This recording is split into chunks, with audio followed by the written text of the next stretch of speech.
او همدغسې نور خلک ټول رانه تښتي او کټخان کچکول خان راغی کچکول خان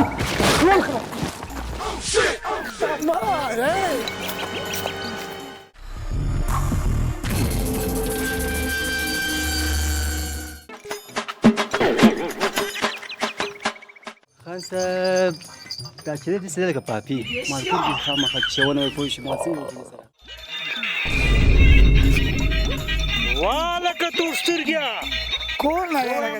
چې هر څوک دی ورسره خبرې وکړه دنیا یو خبره مې کوله ما ویل چې